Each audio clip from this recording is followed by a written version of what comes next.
Just to apologise in advance. I'm coming off the back of a terrible cold, as you can probably tell. I'm really hoping my voice is going to last out. I tend to be okay until I laugh, so as long as nobody says anything remotely funny in the questions, we should be okay. As many people in this room, I think, know, last November I was due to give a lecture on academic freedom at King's College in London. And the day beforehand, I was made aware of a petition calling for me to be no-platformed. I'd spoken previously and written previously criticising the current direction of feminism, the Me Too movement in particular. I'd also written critically about the impact of policies designed to promote awareness of transgender issues, especially among young children. And these interventions saw me labelled as, and I quote here, someone who opposes women, trans and non-binary people and their well-being and survival. In a petition signed by both students and academics, signatories argued that there was a high risk of my advocacy for freedom of speech. So remember, I was not talking about transgender or feminism or anything like that. I was actually just talking about academic freedom. But there was a high risk my advocacy for freedom of speech would result in attacks on transgender people. And they urged the university to retract my invitation, cancel the event, and publish a public apology. Those arguing against my being allowed to speak argued that my theoretical criticisms of an ideological movement, as I saw it, posed a threat to the survival, and again that's their word, not mine, the survival of whole sections of the population. The exact words that they used were that I was advocating for the dismissal of an entire demographic.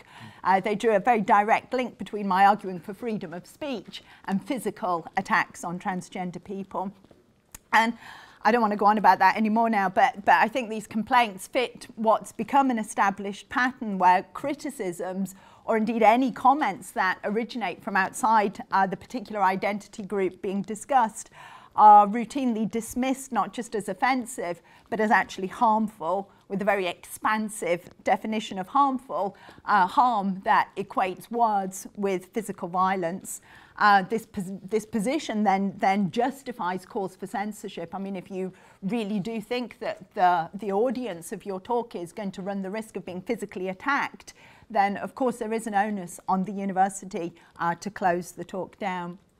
So what I want to do today is to use transgender and thinking around transgender as a case study, if you like, for how debate is closed down. Often on campus, but equally, as we see, in wider society and through social media as well. First of all, a couple more examples. Again, examples that I'm sure people here will be familiar with. To begin, go back to March 2017. Rebecca Tuvell, assistant philosophy professor, published an article in Hypatia, Journal of Feminist Philosophy, in which she contrasted the very different treatment of Caitlyn Jenner, born a man, identifying as a woman, and Rachel Dolezal, born white, identifying as black. And as everybody knows, I'm sure, whereas Jenner was publicly celebrated and praised for bravery, Dolezal was met with ridicule and condemnation. And Rebecca Tuvell argued that despite the very different public responses, actually transracialism and transgenderism share many of the same considerations. A perfectly reasonable argument as far as I'm concerned. But the response to Tuvell's argument was unprecedented. Signatories to a letter to the journal, an open letter to the journal readership, insisted her article should be retracted. Again, this word harm comes up because it caused harm to women of colour and the transgender community. Lukianoff and Haidt in their book do a really good job of exploring how the individuals rushed to label Tuvell's argument as transphobic, violent, an expression of all that is wrong with white feminism. One vocal critic, also an assistant philosophy professor, wrote that her article enacts violence and perpetuates harm in numerous ways through dead-naming a trans woman, using the term transgenderism, bizarrely referring to biological sex, and using phrases like male genitalia. An example people might be less familiar with, an example from the UK, James Caspian, a psychotherapist who specialises in working with transgender people, had noticed an increase in the number of his clients who'd undergone gender reassignment surgery, but then expressed regrets about transitioning and sought reversal. And he wanted to investigate the experiences of this group of people in the course of studying for a master's degree at a university in the UK.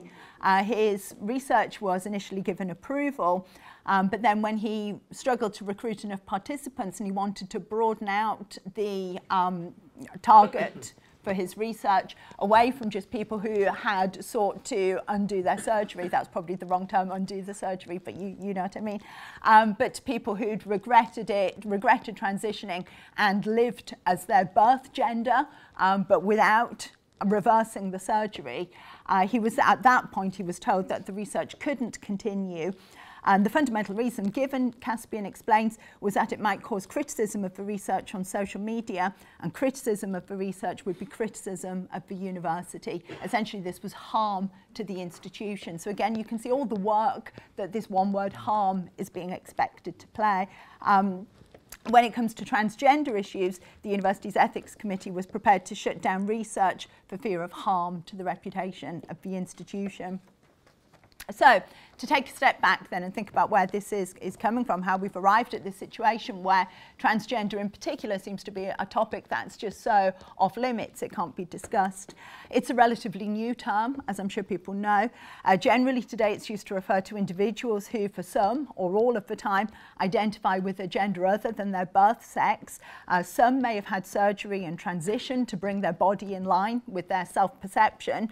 And that's how it refers to individuals. But I would argue that the term's also used beyond that to define and cohere a distinct political and social community. And this formation of a community of activists means that transgender issues now in society are far more prominent and influential than simply a numerical count of transgender individuals would suggest. What happens though in debate is we have this rhetorical slippage between transgender individuals and the kind of broader cause of transgenderism, that word that we must not utter. And what it means is that not all who speak on behalf of the transgender community are transgender themselves, but likewise not all transgender individuals identify with the broader political collective. And I actually think that's a really important point to make. Our current understanding of transgender seems to me to emerge from changed thinking around the nature of sex and gender more broadly, some of which has originated from arguments within feminism, fairly bastardized arguments within feminism, I would say. So famously in The Second Sex, Simone de Beauvoir writes that one is not born but rather becomes a woman. Now, de Beauvoir's point here was that she was railing against the legal inequalities and the stifling social conventions of her time and really making a powerful case for women's liberation. But I think her words have been taken badly out of context and really misinterpreted. She was not for one second arguing that people are born sexless, but rather that the meaning given to sex is created within a social context. So at the time that de Beauvoir was writing, sex was used to describe a person's physical body and the sense of their identity without any distinction being made between the two. It was not until the 1970s that the word gender began to enter mainstream vocabulary as something aside from sex. And this really took off with the emergence of second-wave feminism. And again, a very valid and important debate about the distinction between the rigid social roles that men and women were expected to play. So you saw at the time feminists such as Germaine Greer, again, as we know, recently subjected to attempted no platformings herself, trying to challenge the assumption that being female meant conforming to a set of invented and socially imposed expectations. As we moved from second to third wave feminism, particularly within the academy, feminism encounters critical theory and post-structuralism, and you have this separation, more formal separation between sex and gender taking place. Initially, the view that gendered performance was a signifier for sex was confirmed, but with gender theorists like Judith Butler, the argument that gender is performative is her famous line. But crucially, her argument, and this is where she differs from de Beauvoir, is that there is no underlying signified, if you like, for the gender signifier, that the performance is all there is. Gender is real only to the extent that it's performed. So for Butler then, gender is a kind of impersonation that passes as the real. And in order to pass as the real, the performance, and I think this is a really important point in relation to why so many controversies emerge around the issue of transgender. In order to pass as the real, the performance needs an audience. Gender thus becomes a relational term, forged in the process of interaction, but with no fixed referent. Interaction with others becomes the site in which gender is constructed. So according to this view, people are not born male or female, they're arbitrarily assigned membership of a culturally prescribed sex category in an act of symbolic violence carried out at the moment of their birth. And some people will be socialised into accepting this arbitrary category and will dutifully perform the appropriate gender, but for others there'll be an internal conflict that will prove too much for them and they'll be unable to comply. Subsequent theorists have really followed Butler's argument and argued that gender is a conferred property, not independently given, no origin in biology, but entirely dependent upon human thought, attitudes and practices. It's a perception that is constructed through interaction with people. So rather than actually being male or female, it's an inscribed performance, if you like, that depends upon the responses and attitudes of others. So if somebody perceives you to be a woman, then you are a woman, that you're not born a woman, there's nothing biological about you that makes you a woman. It's the act of performance and how other people respond and perceive that performance that makes you a woman. So that's kind of one stage in the argument, and I think at that point I'd stress, like I said, the importance of the response of others. But crucially, most recent thinking about gender actually returns us to biology and returns us to the idea that biology is destiny. Gender identity has most recently come to be seen as an internal marker of being male or female. So this idea that sex is hardwired into our brain at birth through prenatal exposure to abnormal levels of sex hormones or other influences upon us, upon the baby's brain as it's being formed in the womb. So in this way, gender comes to be seen as an intrinsic part of the human psyche, so that trans kids have either male or female brains. They were born that way. They were born with a disjuncture between the sex that's in their brain and the sex that's in their body. So essentially what's being said is that there are two different sets of secondary sex characteristics, external ones that everyone can see and internal characteristics that are within our mind. And for the majority of the population, our internal sex characteristics and our external sex characteristics will be aligned, but for transgender people, there's a disjuncture between the two, a conflict between the two. And for advocates on behalf of the transgender community, the advice is that the external body must be brought in line with the internal sense of self. And it's very interesting that it's supposed to happen that way round, that your body must be brought in line with your mind in order to avoid psychological distress. In turn, it's also claimed that the very act of transition, whether it's through hormone therapy, through surgery, through both, also brings around biological changes. So again, it can be claimed that there's a biological basis to being transgender.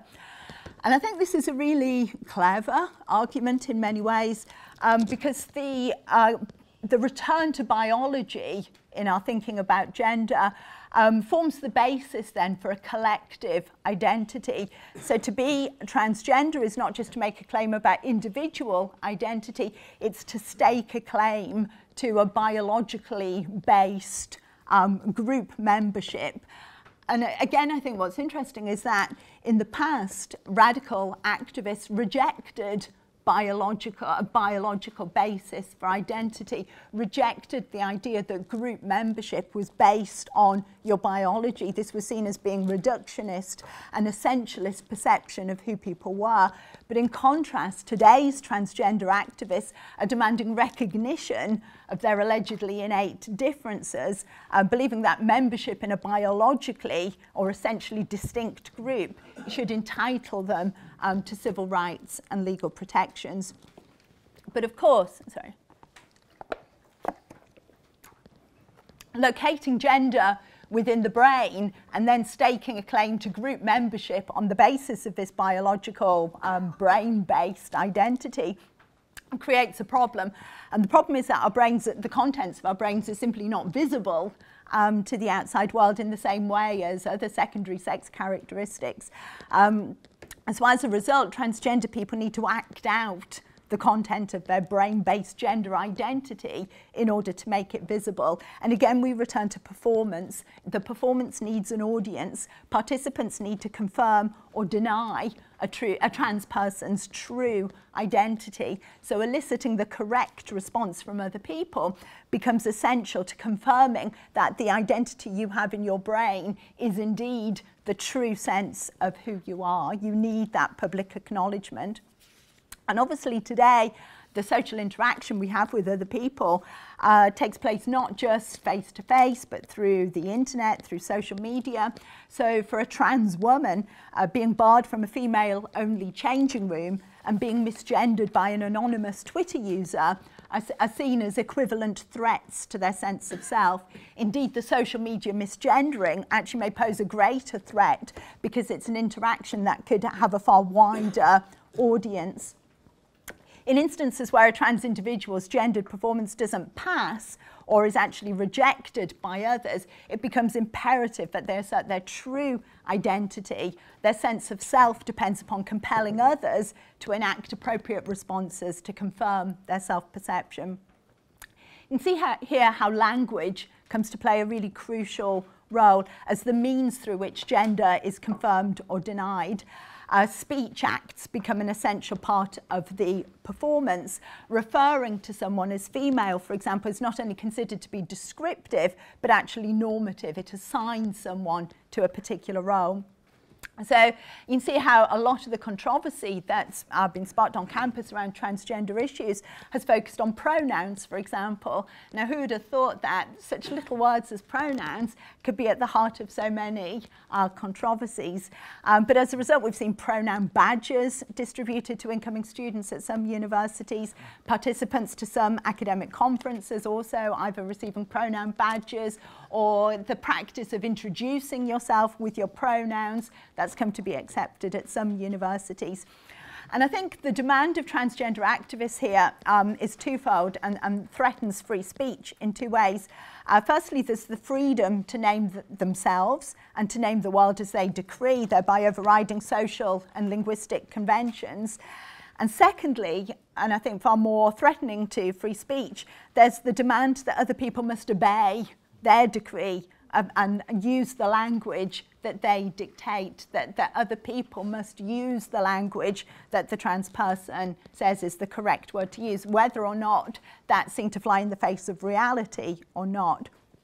And dictating language use in this way, I think not only restricts the targeted person's free speech, but in compelling speech, which is actually what's going on here, compelled speech from others, it actually poses a challenge to freedom of conscience.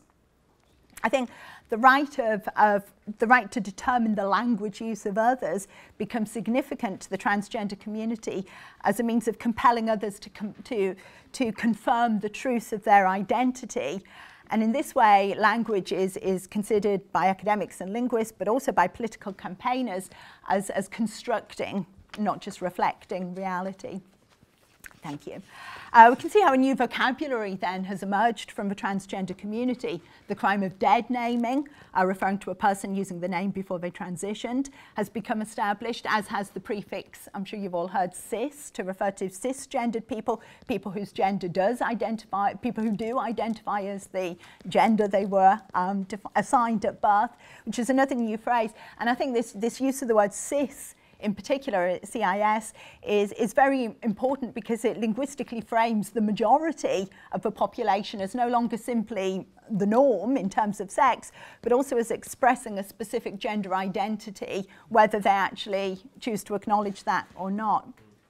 But adopting and enforcing a vocabulary sanctioned by the broader transgender movement becomes an important means of cohering group identity and asserting membership or allyship, to use the woke term, of that community. Transgender community leaders have used language to construct and police a strong collective identity. But this alone wouldn't be enough to bring about a rapid rise in transgender rights that we've seen.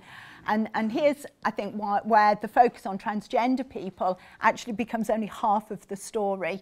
I think the other half of the story here is that there's been such a readiness from people outside of the transgender community and in positions of authority, not only to accept having their language and policies policed, but to actually play a role in enforcing speech and behaviour codes.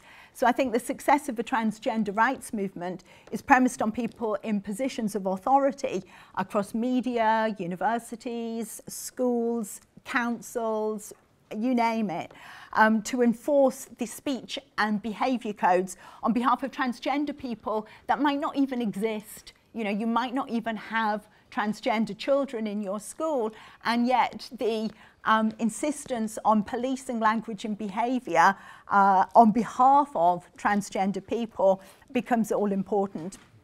And I think there's a couple of things going on here. I think the enforcement is legitimised because transgender people, and most especially transgender children, have come to represent an experience of suffering that permits others to assume a moral righteousness for acting on their behalf. So the lived experience, to use a popular term, of a transgender individual is assumed to encompass suffering, again, from the very moment of their birth, when they have this sex assigned to them in this arbitrary act of random violence. All children then experience the brutality of socialisation into a gender role that conforms to their allocated sex. And for the trans child, this brutality and the subsequent suffering is intensified by the contradiction between their innate gender identity and the sex they were assigned at birth. As adults, trans people have to confront a heteronormative society, gendered along a rigid binary axis. Trans women are forced to constantly perform womanhood. The price of success, we're told, is sexual harassment and oppression. That, according to feminists, is still a feature of our society today. The price of failure is the existential anguish of having your true self rejected. And all of this, we're told, takes a high psychological toll. Campaigners will point to the high rates of mental health. Sorry, I'm very nearly finished. Campaigners point to the high rate of mental health problems, greater incidence of suicide as evidence of the emotional and mental difficulties transgender people experience in a society that routinely calls into question their sense of identity. Suicide statistics are used to support campaigners' assumptions that transphobia is widespread, that the experience of confronting transphobia induces trauma. But there's much to unpick here, and I think the problem of citing children as a moral shield and suicide as a moral shield is it prevents a process of unpicking some of what we're being told here. But I'm going to unpick it. I think just as transgender has relatively recently entered mainstream vocabulary, so too has transphobia. As a concept, it's ill-defined. Many different behaviours are grouped together in defining transphobia, and we rapidly move between the objective and the subjective, as has already been discussed here today in relation to harassment. If someone feels they've been a victim of transphobia, then by definition they have been a victim of transphobia. And what this means is that statistical increases cannot tell us whether transphobia is on the rise, or whether people are more sensitive to it, or whether people are more likely to report it. Activists argue that living in a transphobic society is a major contribution to an individual's mental health problems, but what it can't tell us is whether transgender people are predisposed to mental health problems. That is, whether being transgender is in itself a response to an underlying mental health condition.